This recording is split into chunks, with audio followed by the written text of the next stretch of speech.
¿no es cierto?, en la nube. Excelente. Bien. Muchas gracias, mi hermanito Luciano. Bien, mi hermanito, una gran bendición que me ha otorgado el Señor. Le decía a mi amigo Luciano y a mi hermanito Daniel, quienes me solicitaron, ¿no es cierto?, poder apoyarles. Es una gran bendición. Les decía que es una gran responsabilidad también hablar acerca de esto. Hay que interiorizarse bastante. Eh, Sin duda aprendí y se me abrió la mente, le comentaba a mi hermanito Daniel, con verdades que quizá en un momento había escuchado, pero ahora al entenderlas como que ay, me sonreía yo solo, porque como que era una luz que yo no decía, oh, eso era, y yo en ese momento no sabía. Entonces agradezco que mi hermanito Daniel, mi hermanito Luciano me hayan dado la oportunidad, porque ellos son más entendidos que yo.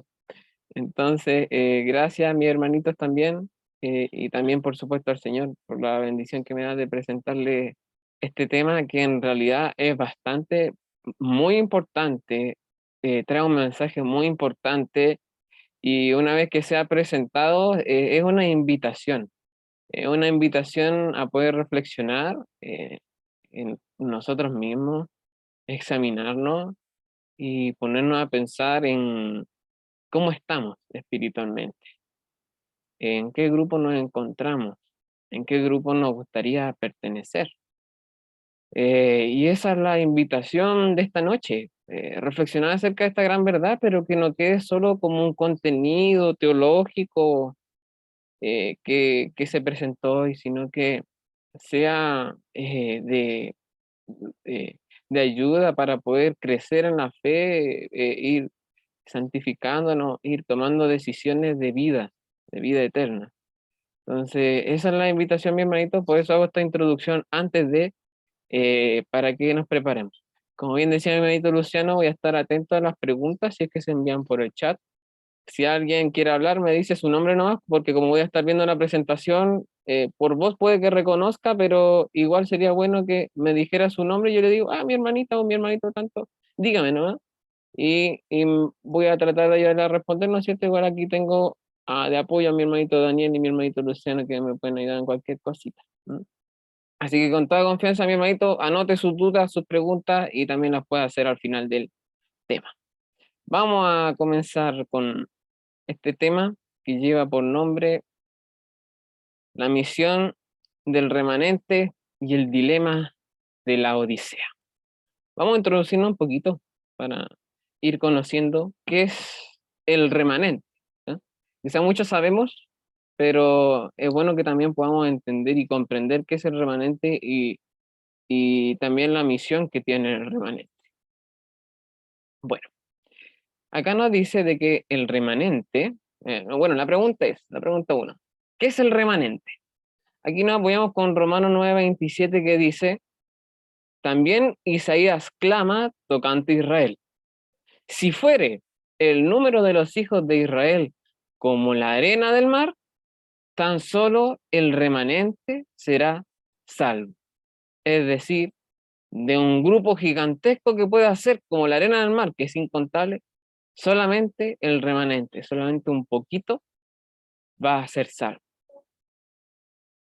Romanos 11:5 nos dice, así también, aún en este tiempo, ha quedado un remanente escogido por gracia. ¿Bien? Ese es el remanente. Es un grupo que es minoritario, no es general, sino que también podemos decir que sale de un grupo más grande, pero este es el grupo pequeño, pero este grupo pequeño, a diferencia del resto, es el que es escogido por gracia y es el que va a ser salvo. Un tema bastante importante para poder destacar. Entonces, el remanente, para que entendamos, es un concepto bíblico que habla acerca de un grupo pequeño es escogido y va a ser salvo. ¿Bien? Entonces, ¿cómo es denominado el último remanente de la historia? ¿Cómo se denomina? En Apocalipsis 12:17 dice, entonces el dragón se llenó de ira contra la mujer y se fue a hacer guerra contra el resto de la descendencia de ella, los que guardan los mandamientos de Dios y tienen el testimonio de Jesucristo. El resto de la descendencia es el sinónimo, es sinónimo de remanente. Entonces podríamos reemplazar eso de que el dragón se fue a hacer guerra contra el remanente, contra el resto de la descendencia. ¿Eh? Así que para que lo tengamos en mente, de que es un sinónimo lo que habla aquí Apocalipsis 12:17, con lo que también se habla en el Antiguo Testamento, lo que mencionaba Pablo en Romano, acerca del remanente. Así que el remanente también es sinónimo del resto de la descendencia. Entonces, entendamos ahora de que el remanente habla acerca de este grupo que se denomina como el remanente escatológico, el remanente final, el último remanente. Por eso es el resto de la descendencia, es el último que queda. Después de este remanente ya no van a haber más. Sabemos que han habido remanentes a lo largo de la historia, ¿no es cierto? Han existido remanentes, pero este va a ser el último que va a haber y de aquí ya no van a haber más. Entonces podemos decir de que es el remanente final, el último remanente. Bien. Acá tengo destacado de que el remanente final es la iglesia adventista, como lo denomina la hermana Elena de White. La iglesia adventista es el remanente final. Pero más adelante vamos a explicar un poco más de cuáles son las características de este remanente. Si bien en la iglesia adventista, vamos a determinar también quiénes pertenecientes a la iglesia adventista van a pertenecer al remanente. ¿Bien? Entonces aquí he explicado, el remanente es un concepto que tiene base en el Antiguo Testamento aplicado al pueblo de Israel, pero en el Nuevo Testamento se aplica al Israel espiritual, es decir, nosotros. Hace referencia a la iglesia en su condición militante, pero tiene la condición de ser receptora de la verdad presente para su tiempo. Ahí hay una característica, es receptora de la verdad presente para su tiempo. Apocalipsis 12:17 dice que vemos el resto, un remanente de la descendencia de la mujer. Los adventistas entendemos que es una alusión a nosotros como el remanente escatológico, el remanente del fin. La iglesia adventista es efectivamente la última iglesia, el remanente final, expresión que coincide con otras que Elena G. de White utilizó al referirse a nosotros como la última generación. Es decir, tenemos la bendición de ser la última generación. Tenemos la bendición de ser el remanente. Ahora la decisión está en usted, si quiere pertenecer o no. Por eso les comentaba, es una invitación la de esta noche. Acá otra explicación más, dice, cuando en la última generación, en remanente, de hombres se levante, el pueblo de Dios, observando los 10 preceptos de la ley y reconociendo el renacimiento del espíritu de profecía, experimentará la acerba hostilidad de sus enemigos o la cruel hostilidad de sus enemigos, suscitada, es decir, causada, provocada exclusivamente por directa inspiración de Satanás. La observancia de los mandamientos de Dios es el reconocimiento del espíritu de profecía. Mire, el reconocimiento del espíritu de profecía por la iglesia remanente. O sea, los cristianos de la última generación excitan o provocan la ira del dragón. Por eso el dragón quiere hacer guerra contra ella, porque tienen estas características. Mire, son los que guardan la ley, los preceptos, los 10 mandamientos. Son los que reconocen el renacimiento del espíritu de profecía. Y dice que ellos van a experimentar la crueldad o la cruel oposición de sus enemigos, que va a ser provocada por Satanás. Sabemos que también vamos a sufrir persecución. Entonces también esto es parte de. Continuamos. Entonces, tercera pregunta. ¿Cuál es la misión de este pueblo remanente? ¿Cuál es la misión que tiene este pequeño grupo? Dentro de la misión, aquí no es como paso 1, paso 2, paso 3, paso 4, sino que estos 4 características son las que llevan el evangelio o la misión que debe predicar el pueblo remanente. Su misión es vindicar la ley de Dios, como lo hemos estudiado, ¿no es cierto? Todo el cielo está esperando a escucharnos vindicar la ley de Dios. También es predicar la verdadera justificación por la fe. Y como dice aquí en manuscritos, varios me han escrito preguntándome si el mensaje de la justificación por la fe es el mensaje del tercer ángel, y he contestado, es el mensaje del tercer ángel en verdad. También su misión es anunciar que el juicio ha llegado, como dice Apocalipsis 14, 6 y 7. Y yo vi otro ángel que decía, temed a Dios y darle gloria porque la hora de su juicio ha llegado, ¿no es cierto? Entonces también tienen esa misión. Recuerden que Apocalipsis 14 habla del remanente, la misión que tiene el remanente. Y también son los que apresuran la segunda venida mediante la preparación de un pueblo santificado, que se relaciona al trigo maduro como se menciona en Mateo 13:30 o Mateo 24:14. Entonces podemos ver de que todo esto está relacionado, todos van juntos, todos van pegaditos. Y el punto 1 y 2 que están allí también van, como lo hemos dicho, van relacionados y van tomados de la mano, como estaba estudiando. Y acá comenta de que la verdadera justificación por la fe que predica el remanente es en conformidad con la ley cuando ésta es grabada en el corazón mediante la santificación. Es de esta manera que el honor de Dios es vindicado, demostrando que la ley se puede guardar. Entonces, para que vayamos entendiendo, la iglesia remanente, la iglesia adventista, que va a surgir en el último tiempo al fin, que surgió en este último tiempo, con el objetivo de levantar la verdad presente, después de que el cuerno pequeño oscureciera la verdad, ¿no es cierto? El cuerno pequeño oscureció la verdad, la trató de esconder. Pero aquí viene el remanente a sacar a la luz la verdad que había sido oscurecida. Este es un pueblo que vive y predica la verdadera justicia, la justificación por la fe. Eso es lo que hace el remanente. Predica acerca de la justificación por la fe. ¿Y por qué va tomada de la ley?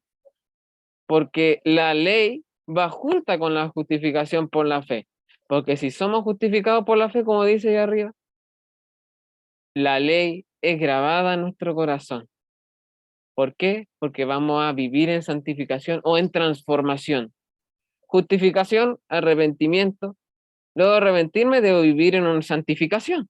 Es decir, debo experimentar una transformación en mi vida.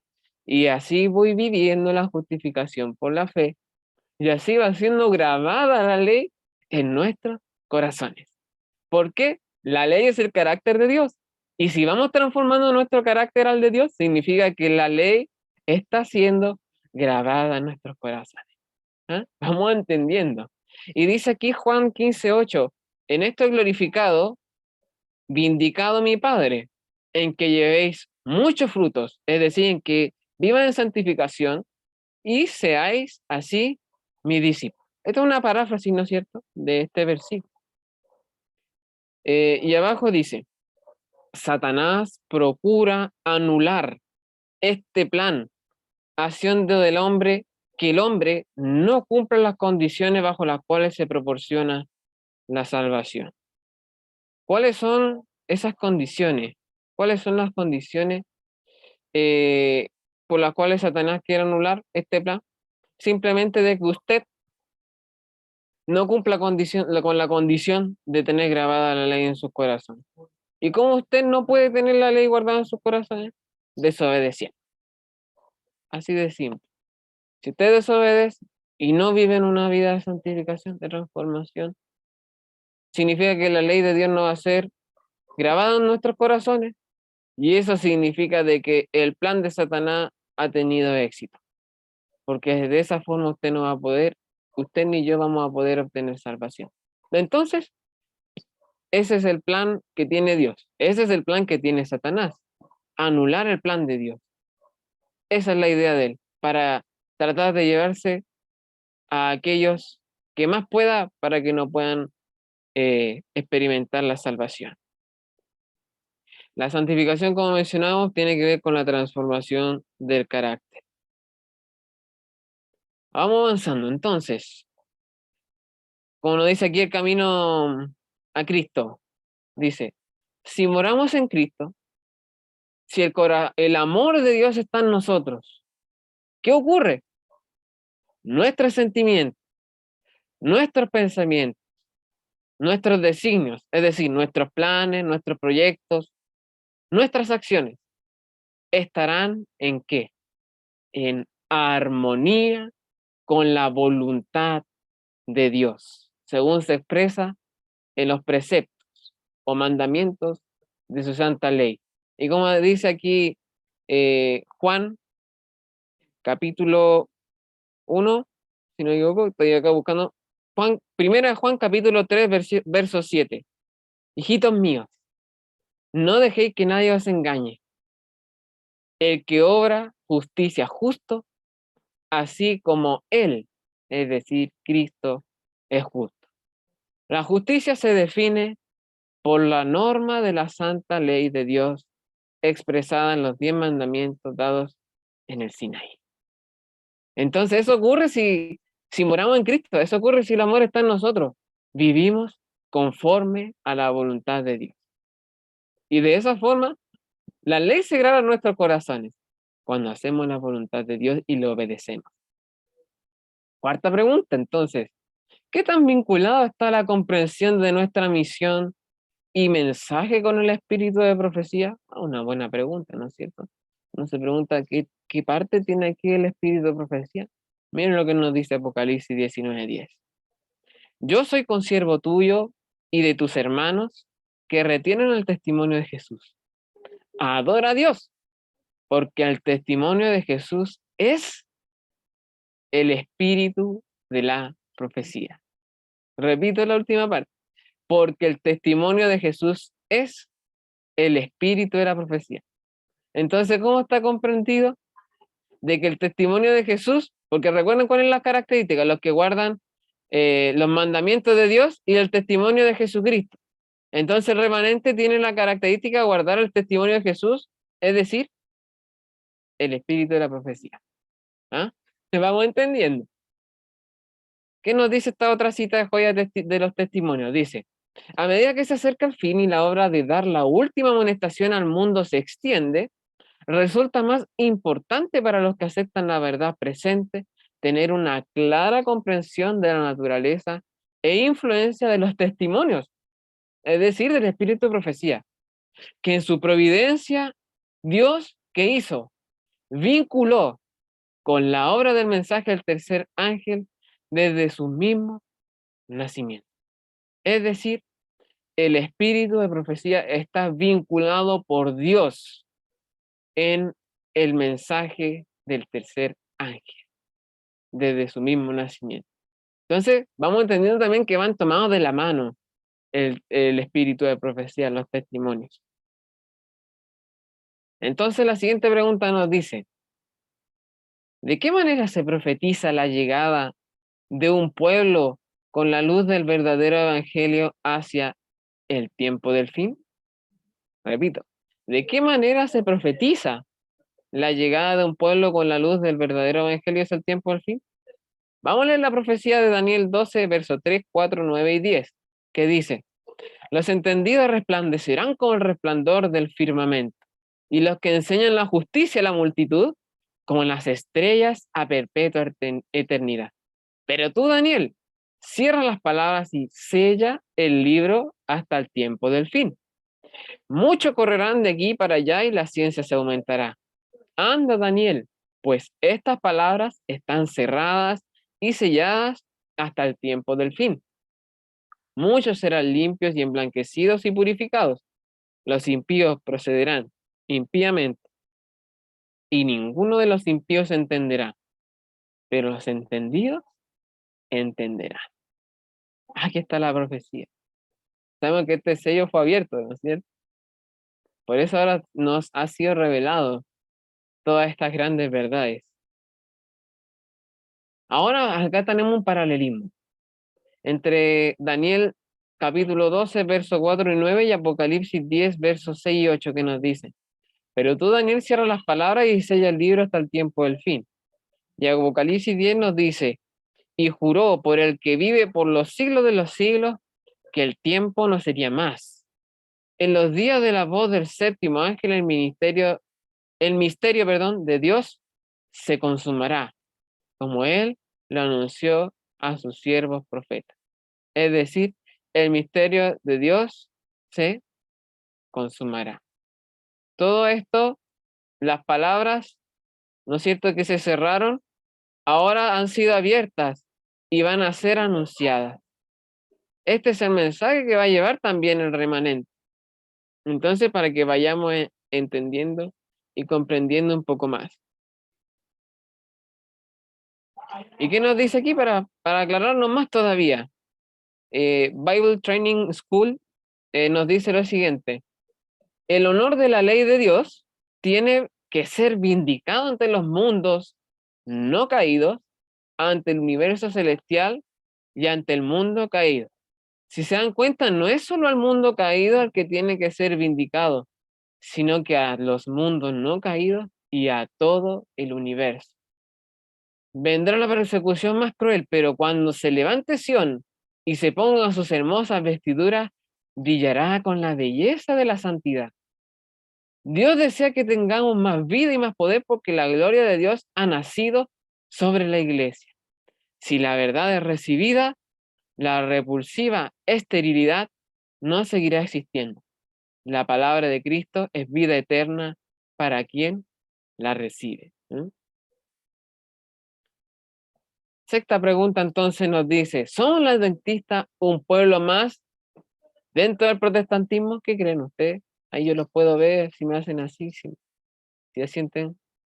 Ya, mi hermano Juan dice que no. Correcto. Dice, y él me dijo, es necesario que profetices otra vez sobre muchos pueblos, naciones, lengua y reyes. Esta es la palabra clave. Es necesario que profetices otra vez.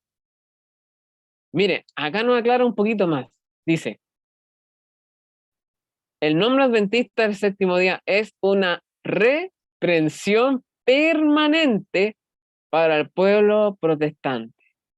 En él se halla la línea de demarcación entre los que adoran a Dios y los que adoran a la bestia y reciben su imagen. Entonces, respondiendo a la pregunta anterior, ¿somos los adventistas un pueblo más dentro del protestantismo?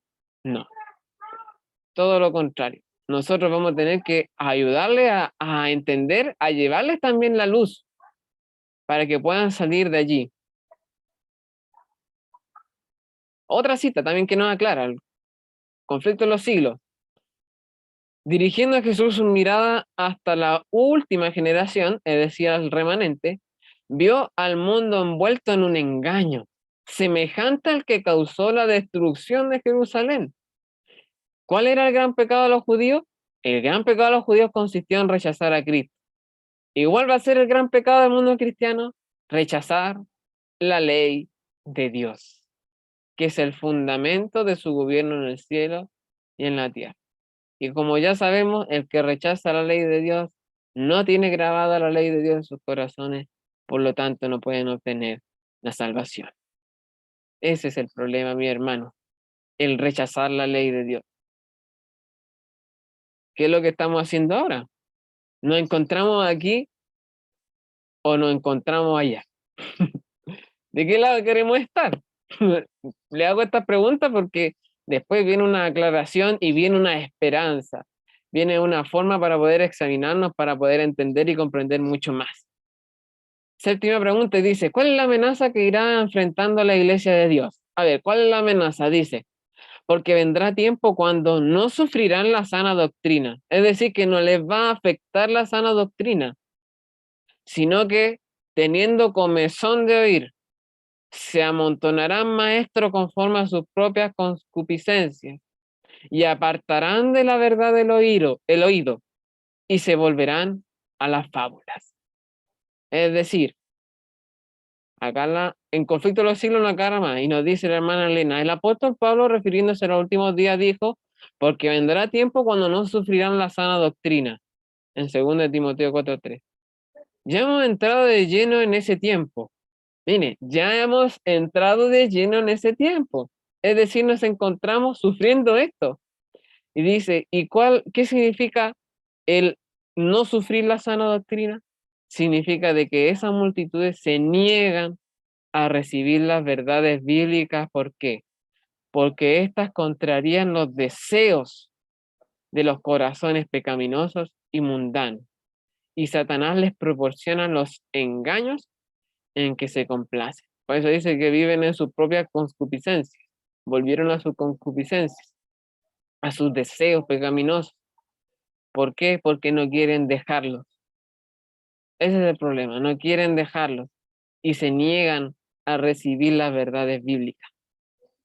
Otra aclaración, dice, seremos atacados en todo punto, seremos probados hasta el máximo. No queremos aferrarnos a nuestra fe simplemente porque nos fue entregada por nuestros padres. Esta clase de fe no soportará la terrible prueba que nos espera. ¿Pero qué debemos hacer entonces? Necesitamos conocer por qué somos adventistas, qué razón tenemos para salir del mundo como un pueblo separado y diferente. Aquí está la pregunta, ahora se la hago a usted. ¿Por qué es adventista usted? ¿Por qué usted se siente parte de la iglesia adventista? No sé si muchos lo tenemos claro y como dice aquí, a lo mejor, en mi caso, por ejemplo, desde pequeño yo estoy en la iglesia adventista, yo desde cuna. Mis padres no eran adventistas, pero sí ellos se casaron siendo adventistas. Crecí en un hogar adventista. Entonces, en mi caso, me puedo preguntar a mí mismo, ¿estoy siguiendo la fe de mis padres? Si sigo esa fe de mis padres, no voy a poder soportar esa prueba. Entonces me pregunto a mí mismo, para que también usted se pregunte, ¿por qué soy adventista? ¿Porque sigo a mis padres? ¿Porque también ellos van a la iglesia todos los días y yo los acompaño? ¿O porque en realidad decido voluntariamente ser adventista conscientemente? Esa es la pregunta. Octava pregunta dice, ¿qué depende de que la iglesia adventista cumpla su misión? ¿De qué depende? Dice, y será predicado este evangelio del reino en todo el mundo para testimonio de todas las naciones y entonces vendrá el fin. De eso depende. Si el evangelio no se predica, no vendrá el fin. Si el evangelio se predica, viene el fin. De eso depende. Entonces, si el evangelio se retrasa en ser predicado, se retrasa más la venida del Señor. Dice, vosotras iglesias del Dios viviente, estudiad esa promesa y descubrid cómo nuestra falta de fe, espiritualidad y poder divino está retrasando la venida de nuestro Dios. Lo vuelvo a repetir porque esta cita es fuerte. Es una amonestación, es una reprensión. Dice, vosotras iglesias del Dios viviente, estudiad esa promesa y descubrid cómo nuestra falta de fe, espiritualidad y poder divino está retrasando la venida de Dios. ¿Usted cree, mi hermanos, que si es predicada la segunda venida de Dios, si es predicado el evangelio a todo el mundo, con rapidez, con fuerza, con poder divino, el Señor vendría antes? ¿Usted cree eso, no? Amén, ¿sí? Yo lo creo. Yo lo creo, yo creo que eso es posible. Como estudiamos también anteriormente, eh, eh, en, en un congreso, ¿no es cierto?, que nos presentó el hermano Daniel Vera, ahí decía hermana Elena de White, si ellos hubieran aceptado la verdad en ese momento, cuando fue presentada, el Señor ya habría venido. Quizás no estaríamos aquí nosotros, y el Señor ya habría venido, pero debido a que no se aceptó esa verdad, aún estamos aquí. Pero aún está la misión, debemos tomarla. ¿Cómo habría sido profetizado que la estrategia del enemigo contra el remanente lamentablemente tendría ese éxito de retrasar la venida del Señor, de que el Evangelio no sea predicado con rapidez? Apocalipsis 3:14 al 16 dice lo siguiente. Aquí está el dilema de la Odisea. Y escribe el ángel de la iglesia en la Odisea. He aquí el amén, el testigo fiel y verdadero. El principio de la creación dice esto. Yo conozco tus obras, que ni eres frío ni caliente. Ojalá fuese frío o caliente, pero por cuanto eres tibio y no frío ni caliente, te vomitaré de mi boca. Ya había sido profetizado. Este es el grave problema que existe hoy en día. Vivir en la Odisea. Ese es el problema que hay. El ser tibios y no calientes, ni fríos, sino ser tibios, estar a media. Light, como decimos, estoy light, estoy relajado en mi zona de confort. Eso significa vivir en la tibieza, tibieza espiritual. Y aquí nos explica lo siguiente. La Odisea es la última iglesia. No hay octava iglesia. De manera que no hay un remanente del remanente. Dios constituyó la iglesia adventista como depositaria de la verdad que debía darse al mundo en el tiempo del fin. Pero se introduciría un espíritu laodicense que termina dándole el carácter distintivo a este periodo de la historia. Es decir, este espíritu laodicense se introdujo en la iglesia adventista. Y ese es el problema, mi hermano. El espíritu laodicense es un espíritu de tibieza espiritual, es decir, donde la falta de santificación no se logra percibir como una forma de pecado. Esto significa que el enemigo logra un relativo éxito. ¿Con quiénes? ¿Con todos? ¿Con algunos? Con los profesos adventistas. No habla aquí de otra iglesia, de otro grupo, de los que adoran a la bestia o los impíos.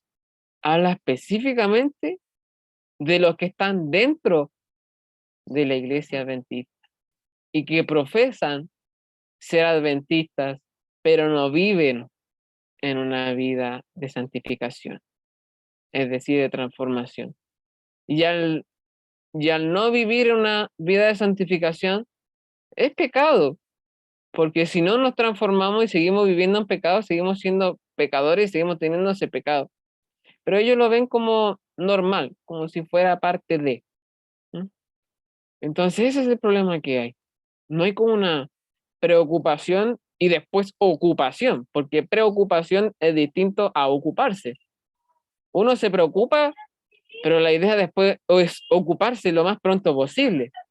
No sirve nada con decir, me preocupo por esto, pero después no lo soluciono y no hago nada, sino que hay que ocuparse. Y esa es la invitación, a no quedarnos con la preocupación, sino que hoy debemos ocuparnos de esto. Y dice, Dios está guiando a un pueblo, ha elegido un pueblo, una iglesia en el mundo a quien ha hecho depositario de su ley.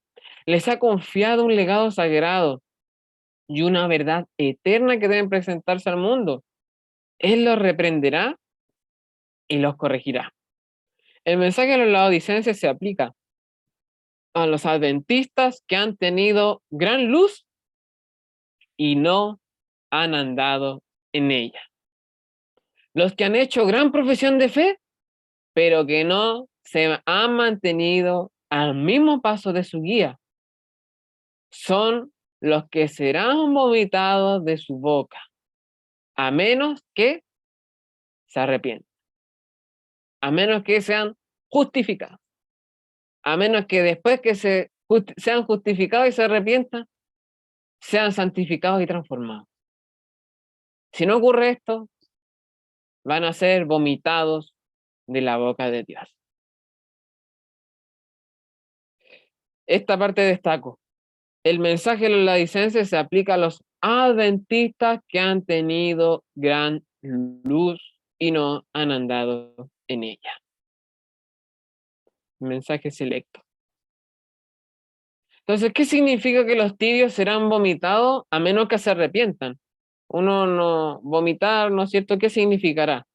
Dice aquí, he aquí los ojos de Jehová, el Señor, están contra el reino pecador, y yo lo asolaré, es decir, los arrasaré, los destruiré de la faz de la tierra. Más, es decir, pero no destruiré del todo la casa de Jacob, dice Jehová, porque he aquí yo mandaré y haré que la casa de Israel sea zarandeada entre todas las naciones, como se zarandea el grano en una criba, y no cae un granito en la tierra. Amós, capítulo 9, versos 8 y 9. Esto significa, mi hermano, ser vomitado de la boca de Dios. Significa ser zarandeado, ser sacudido, ser colado. Ustedes, no sé si han visto, yo me puse a investigar igual, cómo se zarandea el grano, el trigo en una criba. No sé si alguien ha visto cómo se hace eso.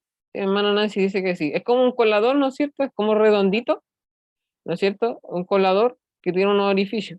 Entonces se echa el trigo junto con todo, ¿no es cierto? Con la cizaña, ahí hay otra palabra clave, con la cizaña, también con el polvo, las pirutitas que puedan haber, y se sacude. Igual que un colador cuando uno cierne la harina, y lo cuela, cuela, cuela, y cae todo lo malo, ahí hay otro concepto, cae todo lo malo, y arriba se queda lo bueno, lo limpio, lo puro, que es el trigo.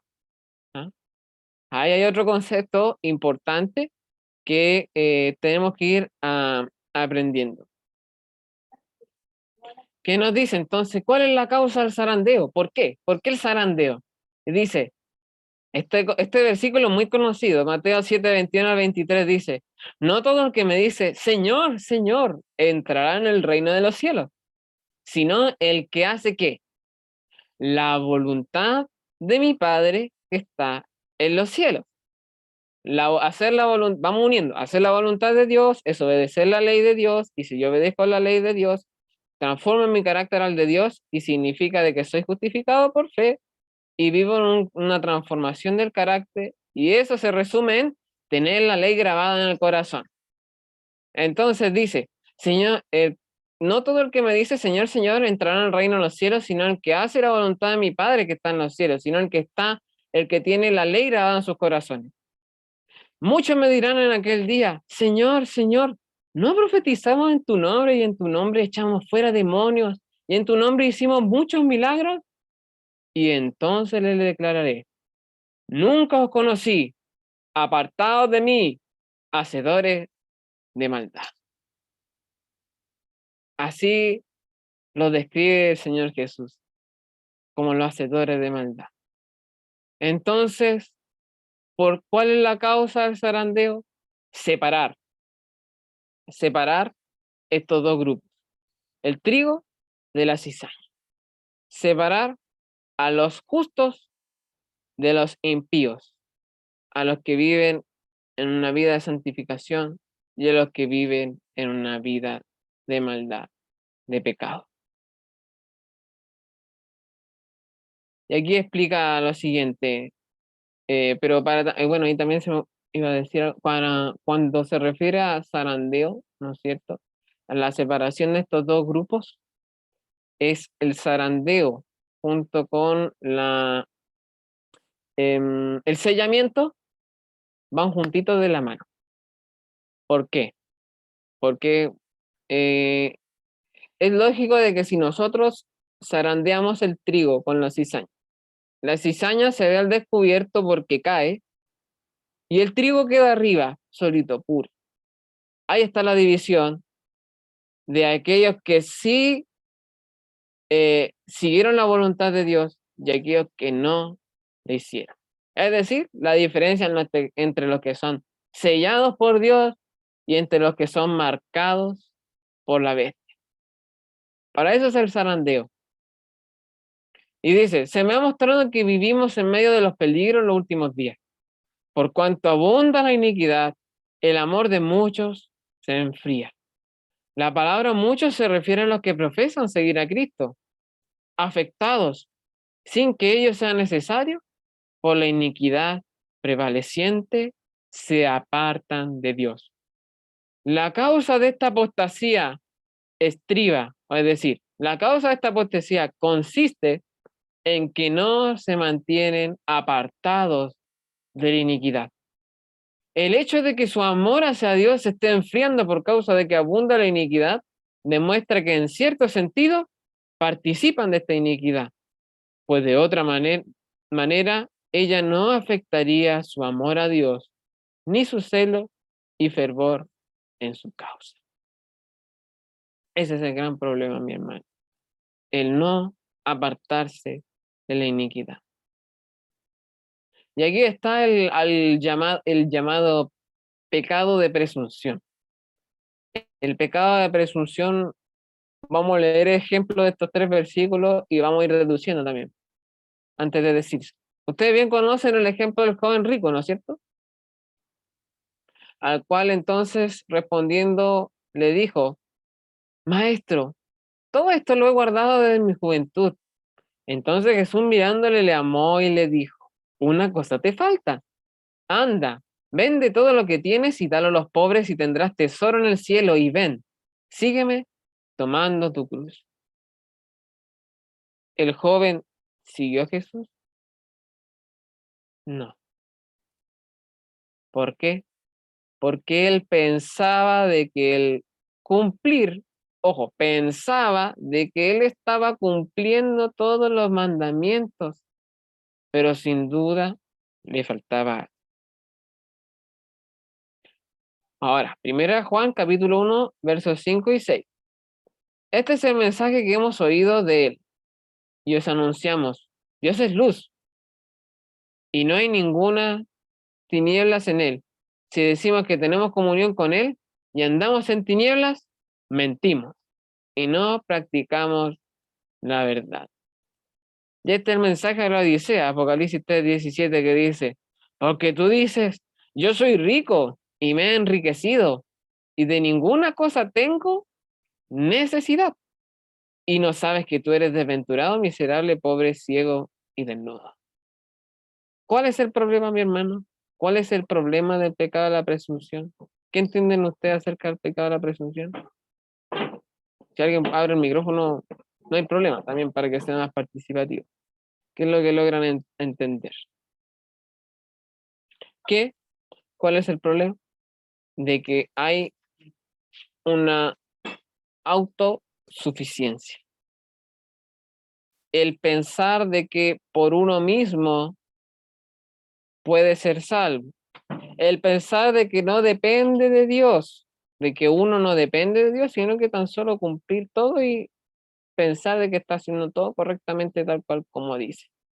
O como joven rico, o como Juan 1, 5 o 6 que también decía, de que el pensar de que el amor de Dios es tan grande y misericordioso de que si aunque no cumplo esto, no hay ningún problema porque de todas formas voy a ser salvo. Ese es el pecado de presunción, mi hermano. Y ese es el problema que también está ocurriendo en la iglesia de la Odisea. Y dice, consejo para la iglesia. Pregunté cuál era el significado del zarandeo que yo había visto y se me mostró que lo motivaría el directo testimonio que exige el consejo del testigo fiel a la iglesia de la Odisea. ¿Tendrá este consejo efecto en el corazón de quien lo reciba y le inducirá a ensalzar la norma y expresar claramente la verdad? Algunos no soportarán este testimonio directo, sino que se levantarán contra él. Esto es lo que causará un zarandeo en el pueblo de Dios. El testimonio del testigo fiel no ha sido escuchado, sino a medias. El solemne testimonio del cual depende el destino de la iglesia se tiene en poca estima cuando no se lo descarta por completo.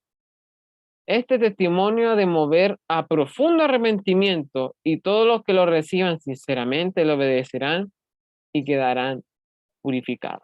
Ese es el problema también, mi hermano, en no recibir ese testimonio, en no recibir ese consejo. ¿Cuál es el consejo? ¿Cuál es el remedio de la iglesia de la Odisea? Por tanto, yo te aconsejo que de mí, es decir, que de Dios, que de Jesús, es decir, que solo por Él, de que solo dependiendo de Él, solamente a Él podemos comprarle oro refinado en fuego para que seamos ricos, vestiduras blancas para vestirnos y que no se descubra la vergüenza de nuestra desnudez, Él es el único que nos permite ungir nuestros ojos con colirio para que podamos ver. Yo reprendo y castigo a los que amo. Sé pues celoso y arrepiéntete. He aquí, yo estoy a la puerta y llamo. Si alguno oye mi voz y abre la puerta, entraré a él y cenaré con él y él conmigo. ¿Cuál es el remedio? Arrepentir. ¿Cuál es el remedio? Depender de Dios, hacer su voluntad y obedecer. ¿Y cuál es el remedio? Abrirle la puerta de nuestro corazón para que Él habite en nosotros, para que Él haga un cambio en nosotros. Esa es la única solución. Y acá vamos con la última cita para ya ir finalizando. Dice, nosotros comprendemos qué significa estar a la puerta. Cuando alguien está a la puerta, todo lo que hace falta es que entre. Si alguien toca la puerta de su casa, es porque le están pidiendo entrar, ¿o no? Y no sé si a usted le ha pasado que le dice, ábrame la puerta, por favor, me queda afuera encerrado, y que hace uno lo deja afuera, lo deja afuera nomás, o uno va a abrirle la puerta, uno va a abrir la puerta. Dice, deseando a toda la gente, espera que nosotros le abramos la puerta del corazón y le digamos, mora en nosotros, Señor Jesús. Cuando abandonen los pecados que Dios detesta, Jesús vendrá y cenará con ellos y ellos con él. Dígase a sí mismo, cuando yo abandone los pecados que Dios detesta, Jesús vendrá y cenará conmigo y yo cenaré con él. No sé si ese es su deseo, mi hermano. No sé si es el deseo que usted tiene en su corazón. Isaías 57:15 dice, porque así dijo el alto y sublime, el que habita la eternidad y cuyo nombre es el Santo.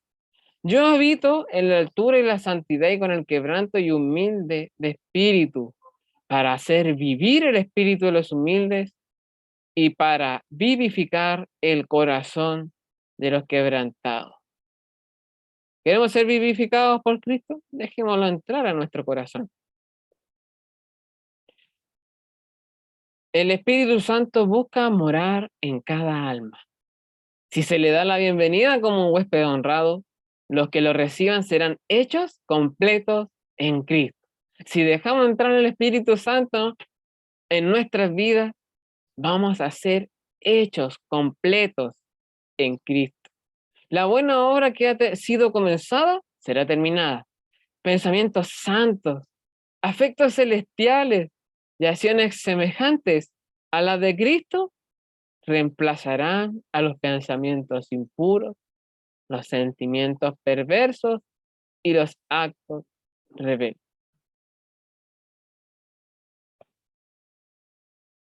El Salvador oró por sus discípulos, diciendo, santifícalos en tu verdad, tu palabra es verdad. Pero si el que recibe el conocimiento bíblico no hace ningún cambio en sus hábitos o prácticas para responder a la luz de la verdad, ¿qué ocurre entonces? El espíritu está luchando contra la carne y la carne contra el espíritu, y uno de los dos tiene que vencer. Si el alma santificada por la verdad odia y resiste el pecado, porque acepta a Cristo como huésped honrado, pero Cristo no puede compartir un corazón dividido. El pecado de Jesús nunca están en sociedad. Por eso uno no puede ser tibio. O usted es frío o caliente, pero no tibio, porque usted no puede servir a dos señores. O sirve a Cristo o sirve al enemigo. Usted decide. ¿A quién dejará entrar a su vida, a su corazón? Última pregunta. ¿De qué manera el mensaje de la justificación, al ser una realidad en el remanente, vindicará el honor de Cristo? ¿Qué belleza de carácter resplandecería en la vida diaria de Cristo? Hay que hacer una gran obra para conformar el carácter a la semejanza divina. La gracia de Dios debe moldear todo el ser y su triunfo No estará completo hasta que el universo celestial sea testigo de una ternura habitual de los sentimientos, de un amor como el de Cristo y de obras santas en el comportamiento de quienes, de los hijos de Dios. Y termino con lo siguiente. La misma imagen de Dios se ha de reproducir en la humanidad. El honor de Dios, el honor de Cristo están comprometidos en la perfección del carácter de su pueblo. Cuando el fruto fuere producido, luego se mete la hoz, porque la siega es llegada. Cristo espera con un deseo anhelante la manifestación de sí mismo en su iglesia. Cuando el carácter de Cristo sea perfectamente reproducido en su pueblo, entonces vendrá Él para reclamarlos como suyos. Vuelvo a repetir esta última frase, hermanos, para que se queden con esto y puedan hacer sus preguntas. Cuando el carácter de Cristo sea perfectamente reproducido en su pueblo, entonces vendrá Él para reclamarlos como suyos. Porque ya son a la imagen de Él, ya se parece mucho al carácter, no tienen más que hacer. Los toma y dice, ellos son míos, ellos son mis hijos. ¿Le gustaría pertenecer a este grupo? ¿Le gustaría sentir esa perfección de su carácter, esa transformación? Ser parte del pueblo remanente para que cuando Jesucristo venga, Él diga, el Samuel, el Juan, el Darío, ella Nancy, el Luciano, etcétera. Diga, Padre, Él es mío. No sé si le gustaría escuchar eso a usted. Es un anhelo que deberíamos tener en nuestro corazón. Esa es la invitación, mi hermano. Eso fue el estudio de hoy día, para que sea de crecimiento espiritual para nosotros. Si hay alguna pregunta, adelante, la puede hacer en el chat, la puede hacer audible. Ahora sí los puedo ver, así que cualquier consultita, comentario, aporte, es bienvenido.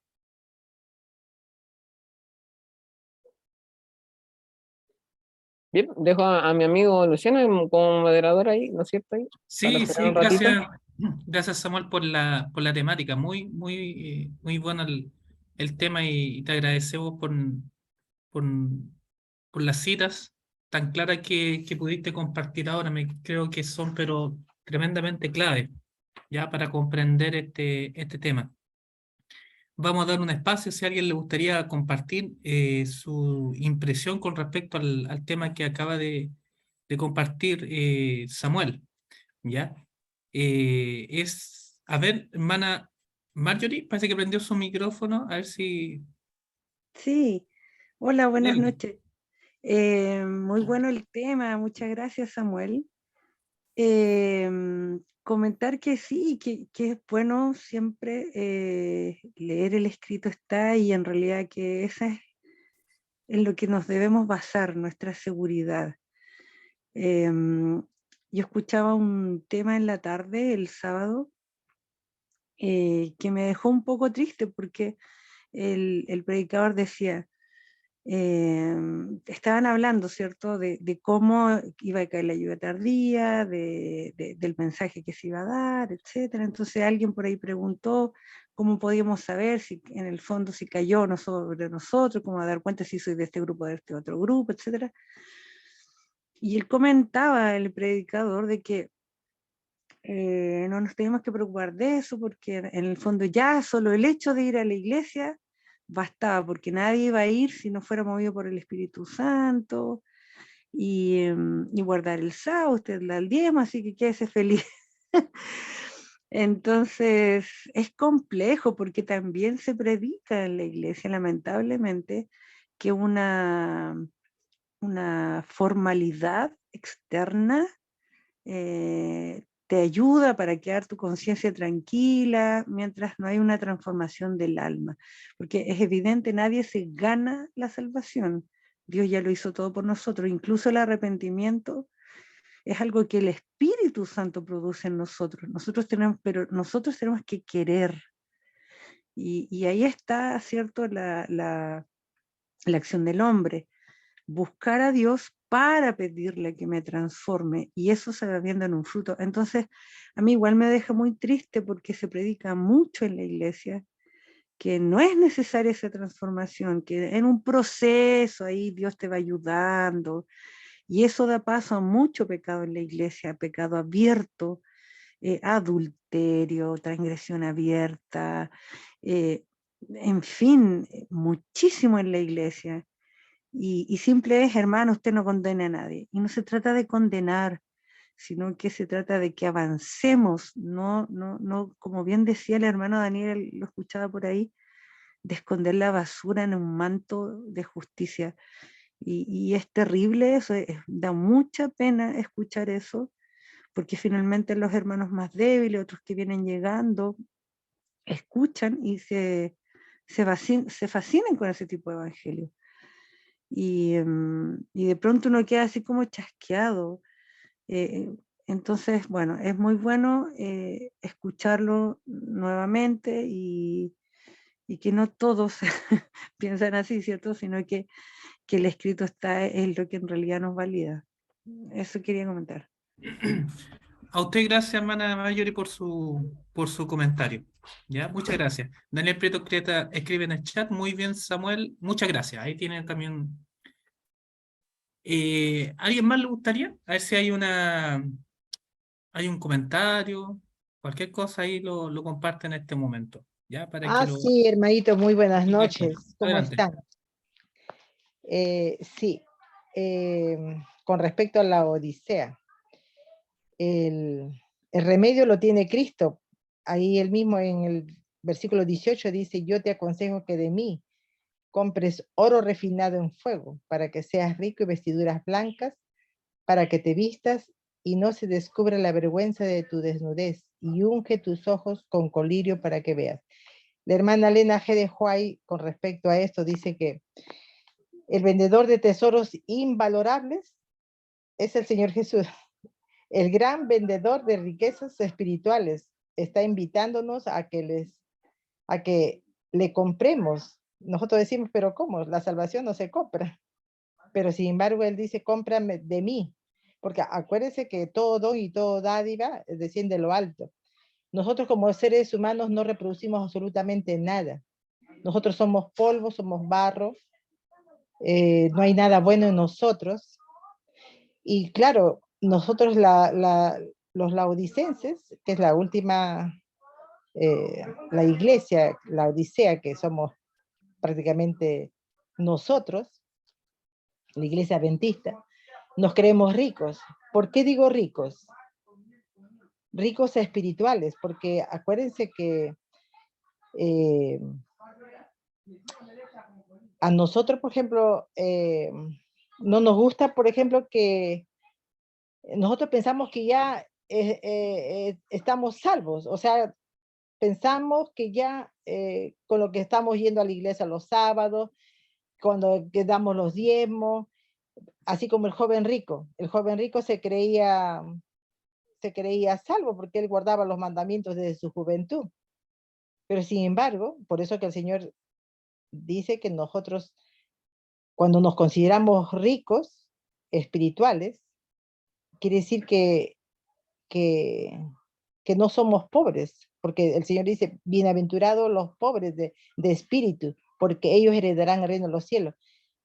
Esto es algo que está pasando en nosotros, porque nosotros pensamos que estamos haciendo lo correcto y sin embargo no pasamos tiempo con el Señor, no nos relacionamos más tiempo con Él y pensamos que ya estamos, y como que ya, como somos que guardamos el sábado y nosotros hemos recibido harta luz, el pueblo adventista. Por eso que el Señor dice que nosotros, los verdaderos tesoros, el Señor los tiene. Y es Cristo, únicamente por los méritos de Cristo, y su justicia de Cristo es lo que nos salva a nosotros. Nosotros no reproducimos absolutamente nada. Nosotros tenemos que ir al Señor Jesús y Él es el que nos viste, Él es el que nos da la fe, porque hasta la fe es un don, porque la fe, todo don desciende de lo alto. Nosotros no tenemos absolutamente nada. Entonces, pero nosotros nos creemos ricos, por eso dice, pero sin embargo dice nosotros dice, yo soy rico y estoy enriquecido y no tengo necesidad de nada. Y no conoces que tú eres un desventurado y miserable y pobre y ciego y desnudo. Eso es lo que nosotros somos. Por eso que nosotros tenemos que ir a Cristo, porque Él es el que tiene las riquezas. Las verdaderas joyas las tiene Él. Pablo decía lo mismo. Si nosotros vemos en Filipenses, si vamos a Filipenses, ahí dice, Filipenses capítulo, parece que es el capítulo 3 de Filipenses, donde dice, sí, Filipenses, capítulo 3, versículo 4 dice, mira lo que dice Pablo, aunque yo tengo también de qué confiar en la carne. Si alguno piensa que tiene de qué confiar en la carne, yo más, dice Pablo. Claro, él se sentía, o sea, antes de su conversión, él se sentía seguro de lo que él estaba haciendo, pensaba que lo que él decía o hacía, estaba seguro lo que él estaba haciendo, y no era así. Dice, circuncidado al 8º día del linaje de Israel, de la tribu de Benjamín, hebreo de hebreos en cuanto a la ley, fariseo. En cuanto a celo, perseguidor de la iglesia. En cuanto a la justicia, que es en la ley, irreprensible. Pero cuántas cosas eran para mí ganancia, las he estimado ahora como pérdida por amor a Cristo. Y ciertamente aún estimo todas las cosas como pérdida, por la excelencia del conocimiento de Cristo Jesús, mi Señor, por el cual lo he perdido todo y lo tengo por estiércol para ganar a Cristo. Entonces, a veces nosotros pensamos, hermanos, que somos ricos ya, decimos, no, yo tengo harto conocimiento, sé todo esto, pero realmente el que hace todo eso, el que es Cristo, hermano, en Amén. nosotros. Sí, muy Es el bien. Espíritu Santo. Amén. Muy bien, hermana Esther. Muchas gracias por su Gracias, hermano. comentario también, hermanita. Que Dios la bendiga. Gracias, hermano. Muy bien. No sé si hay otro comentario más. Si no, porque ya estaríamos en condiciones para poder finalizar, ¿ya? Así que vamos a pedirle al hermano Samuel. Mire, ya pasamos rápidamente la hora, son las 9:23, así que estamos muy bien de hora, así que ya vamos a finalizar y despedirnos, ¿ya? Le agradecemos nuevamente a Samuel por el tema que tomó hoy día y vamos a pedirle por favor que nos dirija la última oración para despedirnos. Adelante, Samuel. Ay, mi hermanito, no sé, mi hermanito Juan creo que iba a decir algo, no sé, ¿sí, mi hermanito? Gracias, hermano Samuel, por el mensaje que nos dio. Creo que un breve resumen, muy breve, sería poder distinguir, como recién habló la hermana respecto de la fe, distinguir qué es la fe. Si decimos que es solo creer, bueno, la Biblia también señala que los demonios creen y tiemblan. Si vamos al Padre de la fe, entendemos que es oír la palabra de Dios y obedecer. Y con esa sola expresión fundamenta todo lo que usted nos conversó el día de hoy, nos explicó el día de hoy. No es que, mi hermanita menciona que no es por llevar contraria, por ningún motivo. Es solamente a lo mejor ampliar un poquito más la visión. Los apóstoles también le pidieron fe, que le acrecentara la fe. Pero la fe es la única cosa que podemos poner nosotros, que a veces la llaman la voluntad de aceptar al Señor Jesús en nuestro corazón. Sigue siendo al igual que el Padre de la fe, oír la palabra de Dios y obedecer. Cuando hacemos eso, vamos por el camino que corresponde. Y si no estamos siendo perseguidos todavía, es porque no estamos aplicando correcta y completamente esa fe. Es una opinión, hermano. Gracias por lo que nos ha enseñado el día de hoy. Muchas gracias. Amén, Gracias. mimito. Gracias al Señor nomás, pues como comentaba, que me dio esta oportunidad y gracias nuevamente a mi amigo Luciano y a mi amigo Daniel Vera, ¿no es cierto?, que me permitieron y me dieron esta oportunidad. Bien. Vamos a orar, vamos a pedirle que el Señor que nos ayude a poder atesorar este mensaje y podamos examinar con su ayuda nuestras vidas y decirnos, que Él nos diga, que nos muestre en realidad en qué situación estamos para poder tomar una decisión de vida. Recuerde, la decisión es hoy. Oremos, mis queridos hermanitos. Amado Padre Celestial, gracias, Señor, por la oportunidad que nos das, Padre mío, de poder estudiar estas grandes verdades. Gracias, Señor, por las lindas verdades, Señor, que hacen crecer, nos hacen crecer espiritualmente, Señor. Gracias, Señor, porque nos permites cada lunes poder aprender más acerca de tu palabra.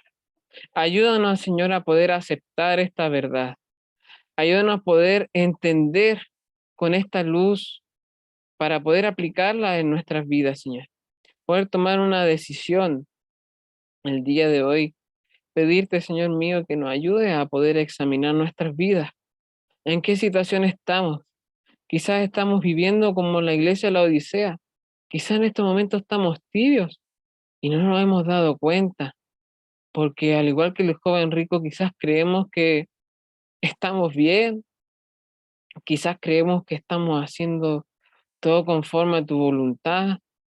Pero quizás eso no es así, Señor, y nos hemos dejado engañar por, por Satanás, Señor.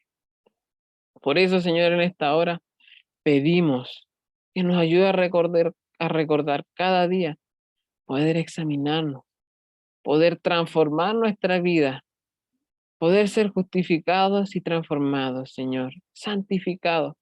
Queremos vivir en una vida de santificación.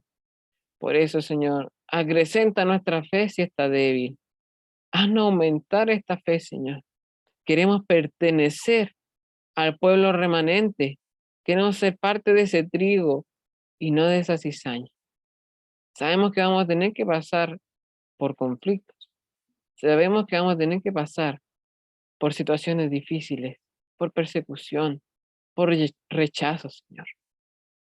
Pero si todo eso, Señor, lo vivimos junto contigo, tenemos la confianza y la esperanza de que cuando tú vengas por segunda vez, nos reclamarás como tuyo, Señor. Y podemos tener la bendita esperanza, la bendita bendición de poder vivir la vida eterna junto a tu lado. Pedimos tu bendición, Padre mío, en esta hora y que te quedes con cada uno de nosotros y que bendiga este lindo grupo de pilares de la fe adventista, Señor, y para que bendiga estos lindos estudios que estamos realizando, Señor. Quédate con cada uno de nosotros en esta noche. Acompáñanos y lo pedimos solamente por los méritos de tu Hijo amado Jesús. Amén y amén. Amén, mis hermanitos. Que tengan una muy linda